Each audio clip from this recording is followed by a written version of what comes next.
नमस्कार दोस्तों, स्वागत है आप सभी मित्रों का हमारे YouTube चैनल 8 फोन पे। मैं भानु प्रताप सिंह आप सभी का स्वागत करता हूं।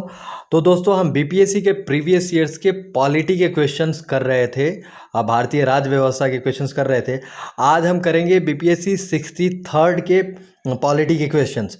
ठीक है, तो चलिए शुरू करते हैं। आज का हमारा पहला क्वेश्चन है, किस अधिनियम के तहत बिहार को एक अलग प्रांत बना दिया गया? कौन सा अधिनियम?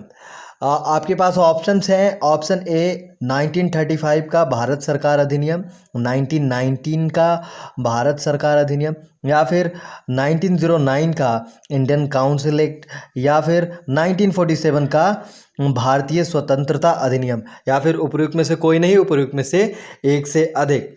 तो दोस्तों, इसका करेक्ट आंसर होगा 1935 का भारत सरकार का अधिनियम।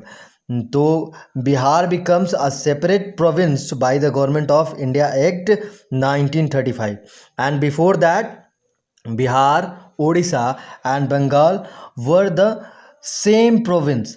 ये एक मतलब इंटीग्रेटेड थे। ठीक है, तो कैसे इसका जो है सेपरेशन हुआ, थोड़ा सा हिस्ट्री चेक कर लेते हैं। ये बिहार के कंटेक्स्ट में बार बार पूछ लिया जाता है। देखिए, सबसे पहले 22 मार्च 1912 को, 22 मार्च याद रखेंगे क्योंकि इस दिन बिहार दिवस भी मनाया जाता है। 22 मार्च 1912 को बिहार और उड़ीसा को अलग किया गया बंगाल से, और तब भी राजधानी पटना थी। और गवर्नमेंट ऑफ इंडिया एक्ट 1935 में फर्दर जो है बिहार को एक अलग प्रांत बना दिया गया। लेकिन उड़ीसा को अलग कब किया गया? उड़ीसा अलग हुआ था 1 अप्रैल 1936 को। अप्रैल फूल वाला दिन याद रखेंगे। 1 अप्रैल 1936 को ये जो है अलग हो गया था उड़ीसा भी।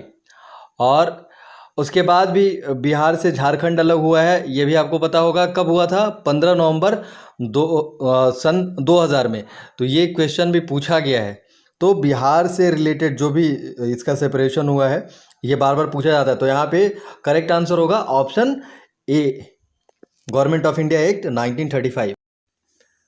Now the next question is, आपको ये बताना है कि निम्नलिखित में से किस समिति या आयोग ने न्याय पंचायतों के गठन की सिफारिश की? ऑप्शंस आपके सामने हैं। ए है बलवंत राय मेहता समिति, बी है अशोक मेहता समिति, और सी है जीवी के राव समिति, डी है सरकारिया आयोग, या फिर उपयुक्त में से कोई नहीं, उपयुक्त में से एक से अधिक। तो इसका करेक्ट आंसर है अशोक मेहता समिति। देखिए, इसके पहले क्या था? 1977 के पहले, 1977 के पहले हमारे यहाँ 2 टायर गवर्नमेंट सिस्टम था। ठीक है, 2 टायर। और अशोक मेहता समिति के रिकमेंडेशन पे यहाँ पे 3 टायर गवर्नमेंट सिस्टम लागू किया गया। तो न्याय पंचायत जो है इसकी सिफारिश की थी अशोक मेहता समिति ने, और यहाँ पे आंसर जो करेक्ट होगा वो होगा option B. Is it clear? चलिए अगले क्वेश्चन की तरफ बढ़ते हैं। अगले क्वेश्चन में आपको बताना है कि निम्नलिखित में से कौन सा कार्य स्थानीय स्व सरकार से संबंधित नहीं है? ऑप्शंस हैं सार्वजनिक स्वास्थ्य, ऑप्शन बी है स्वच्छता यानी कि सैनिटेशन, ऑप्शन सी है सार्वजनिक उपयोगिता सेवाएं, और ऑप्शन डी है सार्वजनिक आदेश का रख रखाव। ऑप्शन ई उपयुक्त में से कोई नहीं, या फिर उपयुक्त में से एक से अधिक। तो देखिए, यह ऑप्शन ए, बी और सी यानी कि सार्वजनिक स्वास्थ्य, पब्लिक हेल्थ, और फिर स्वच्छता यानी कि सैनिटेशन, और ऑप्शन सी सार्वजनिक उपयोगिता सेवाएं यानी कि पब्लिक यूटिलिटी सर्विसेज, ये तीनों के तीनों संबंध रखती हैं स्थानीय स्व सरकार से यानी कि लोकल सेल्फ गवर्नमेंट से। लेकिन चौथा यानी कि सार्वजनिक आदेश का रख रखाव, ये जो है संबंधित नहीं है लोकल सेल्फ गवर्नमेंट से। तो इसका करेक्ट आंसर होगा ऑप्शन डी। तो देखिए, the maintenance of public order is not the concern of local self government. ठीक है, now the next question is, आपको ये बताना है कि पंचायती राज प्रणाली का उल्लेख कहाँ किया गया है? संघ सूची में किया गया है, राज्य सूची में किया गया है, समवर्ती सूची में किया गया है, या फिर तीनों सूचियों में किया गया है, या फिर उपयुक्त में से किसी में नहीं, या फिर उपयुक्त में एक से अधिक। तो इसका करेक्ट आंसर होगा राज्य सूची में। C, the system of panchayati raj is mentioned in the state list under 7th schedule and the 7th schedule has all 3 list. State list भी इसी के अंदर में आता है, यूनियन लिस्ट भी इसी के अंडर में आता है और कंकरेंट लिस्ट भी 7th शेड्यूल के अंडर में ही आता है। तो सूचियों का वर्णन कहाँ पे है हमारे संविधान में? ये है 7वें शेड्यूल में, ठीक है। और पंचायती राज का उल्लेख कहाँ है? तो वो है राज्य सूची में। Is it clear? अगला क्वेश्चन है कि भारतीय संविधान की प्रकृति क्या है? संघीय है यानी कि फेडरल है, या फिर संगठित है यूनिटरी, या फिर संसदीय है पार्लियामेंट्री, या प्रकृति में संघीय लेकिन भाव में संगठित, या फिर उपयुक्त में से कोई नहीं, उपयुक्त में से एक से अधिक। तो इसका करेक्ट आंसर होगा ऑप्शन डी, प्रकृति में संघीय लेकिन भाव में संगठित। C, the nature of Indian constitution is federal in nature but unitary in spirit. ऐसा क्यों है? देखिए कुछ पॉइंट्स है जिससे हमको ये पता चलता है कि ये संगठित भी है और संघीय भी है। ये संघीय कैसे है? फेडरल फीचर्स इसके क्या क्या है? Distribution of power between centre and state, इससे ये पता चलता है कि ये फेडरल है। फिर से supremacy of the constitution, written constitution है हमारा, स्ट्रॉन्ग जुडिशियरी है एंड बाई कैमरलिज्म है, ठीक है। तो इससे ये पता चलता है कि ये फेडरल है नेचर में। यूनिटरी फीचर्स क्या क्या है इसके? यूनिटरी फीचर्स में आता है single constitution, strong centre and single citizenship, ठीक है। तो ऑप्शन डी यहाँ पे करेक्ट होगा। अगले क्वेश्चन में आपको ये बताना है कि वे कौन कौन से राज्य हैं जहाँ पे वहाँ की महिलाओं को पंचायती राज संस्थानों द्वारा 50% तक आरक्षण देने का प्रावधान बनाया गया है, कानून बनाया गया है। ऑप्शंस हैं बिहार, उत्तराखंड, या फिर मध्य प्रदेश या हिमाचल प्रदेश, या फिर सबको दिया गया है या फिर किसी को नहीं दिया गया है, उपयुक्त में से कोई नहीं। तो इसका करेक्ट आंसर होगा उपरोक्त सभी। बिहार, उत्तराखंड, मध्य प्रदेश, हिमाचल प्रदेश, इन सभी राज्यों में पंचायती राज संस्थानों ने महिलाओं को 50% आरक्षण देने का कानून बनाया है, ठीक है। आपको एक और बात बता दूं कि जितने भी राज्य हैं उन्होंने 33% रिजर्वेशन महिलाओं को देने का कानून तो बनाया है, लेकिन कुछ ऐसे राज्य हैं जहाँ पे 50% तक आरक्षण दिया जाता है। ये 4 राज्य जो है आपको दिख रहे हैं। इसके अलावा भी बहुत सारे राज्य हैं जैसे कि आंध्र प्रदेश, छत्तीसगढ़, हिमाचल प्रदेश, झारखंड, केरला, महाराष्ट्र, उड़ीसा, राजस्थान, त्रिपुरा, इन सब जगहों पे 50% आरक्षण दिया जाता है, ठीक है। अगला क्वेश्चन में आपको ये बताना है कि धन विधेयक कहाँ पेश किया जाता है? केवल लोकसभा में, या फिर केवल राज्यसभा में, या फिर दोनों में, लोकसभा और राज्यसभा दोनों में पेश किया जा सकता है, या फिर दोनों सदनों की संयुक्त बैठक में, ज्वाइंट सिटिंग जब होगा लोकसभा और राज्यसभा का, वहाँ पे पेश होगा, ठीक है, या फिर उपयुक्त में से कोई नहीं, उपयुक्त में से एक से अधिक।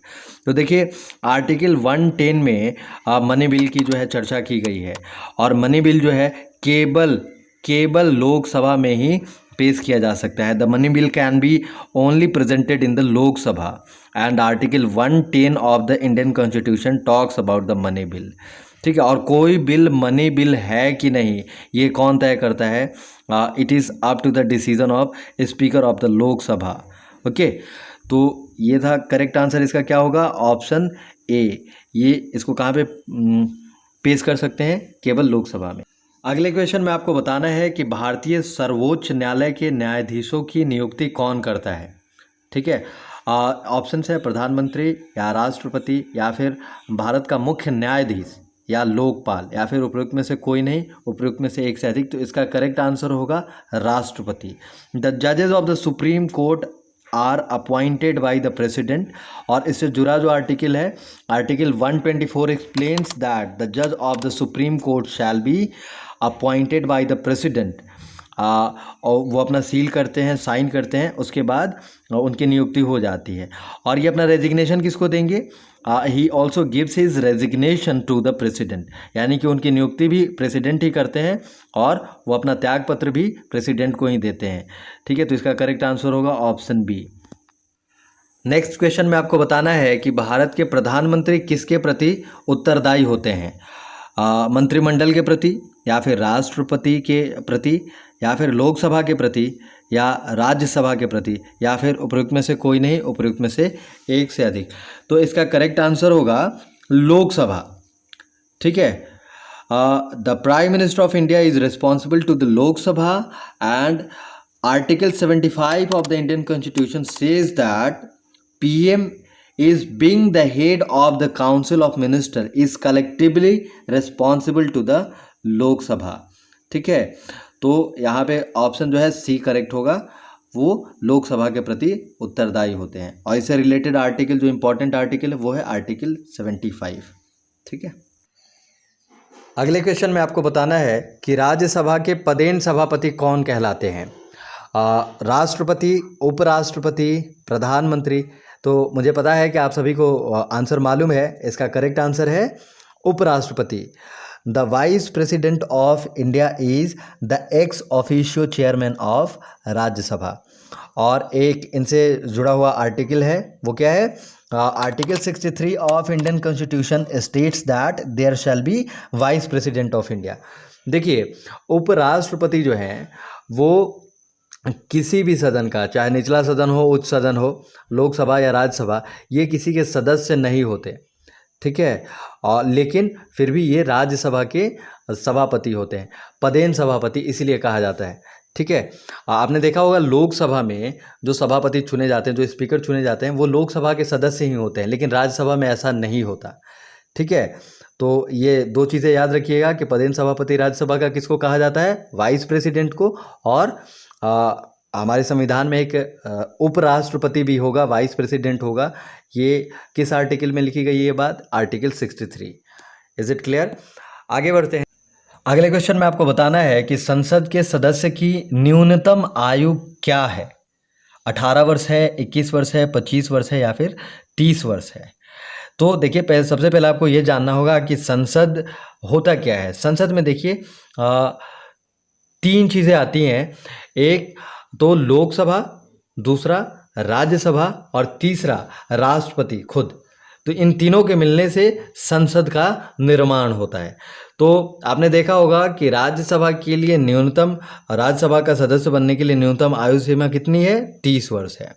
और लोकसभा का सदस्य बनने के लिए न्यूनतम आयु सीमा कितनी है, 25 वर्ष। और राष्ट्रपति के लिए आपने देखा है, राष्ट्रपति के लिए तो 35 साल चाहिए, और जो भी राज्य के गवर्नर्स होते हैं उनके लिए 35 साल चाहिए।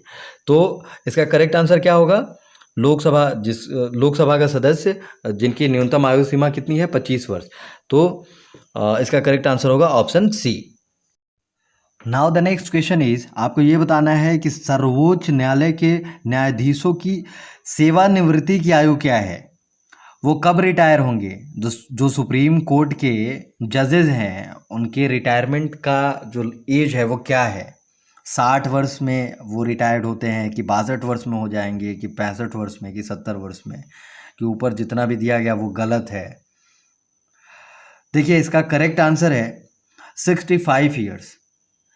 द रिटायरमेंट एज ऑफ जजेस of supreme court is 65 years and for the जजेस of the high court it is 62 years.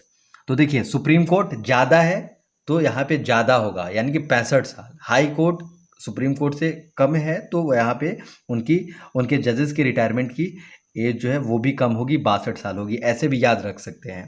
ठीक है, इसमें बड़ा कन्फ्यूज़न होता है। तो बहुत ही आसान सरल प्रश्न है, लेकिन कंफ्यूज बहुत ज़्यादा करता है।